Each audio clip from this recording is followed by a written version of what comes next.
As a kid, I've always strived to be the best, like most kids. As a teenager, I've always had some self-esteem issues where I strive to be the epitome of the ideal that I wish to be. It took me quite some time to realize that the idea of being ideal is like a mirage, which is an illusion. Every individual strives to be ideal because we are taught so by society. Be like that kid, succeed to become better than your parents. Do you see what all that girl of your same age has achieved? Now, don't get me wrong, competition in its right proportion is not unhealthy. In fact, it is necessary. However, we humans are competing in a marathon which has no end. The truth is, some of us have never learned independence. We depend on others to push us or inspire us to make something out of ourselves. We laze around finding an excuse to ambush ourselves in the myriads of thoughts which end up ricocheting in our minds and consequently resulting in us scrolling through social media in search of yet another influencer who is capable enough of making us feel low about ourselves and our boring lives. Let me give you an example.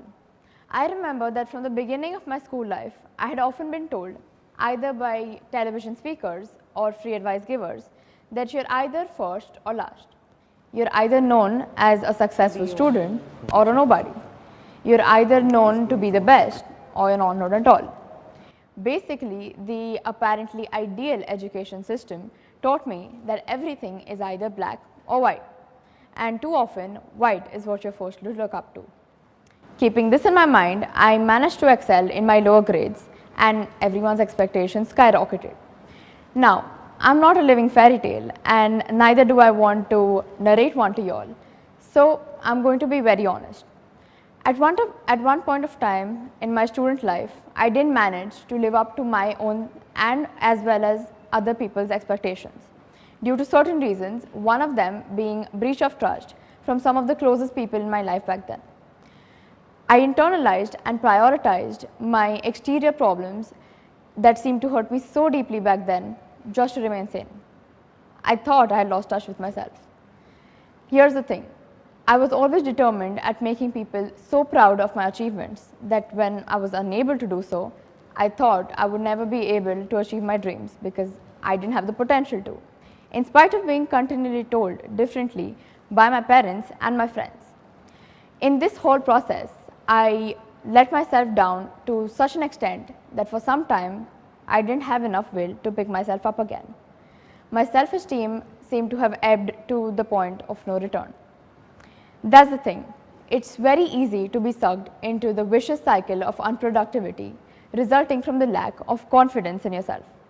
As humans, we gravitate towards the ideals of society, some of which actually benefit us. However, humans have always delved to be meticulous to a T, thus aspiring to achieve unreasonable objectives. The more I've spoken about confidence, the more I've realized that asking for people to be confident has too often become synonymous to being an extrovert. Confidence is simply defined as belief in one's power and abilities, often that of oneself. Confidence is a trait I believe no one is born with. It's something you learn to pick up on your way in life. It's something you want to learn to stand tall. It's something you learn the importance of after you have faced the world. Honestly, a teen drama would do too. Confidence is not something you require to stand tall in front of a booing audience. It's a trait that you require to believe in yourself. Stop holding yourself back. Let your dreams fly. Set boundaries that don't have limits of learning. Be yourself, the best version of yourself.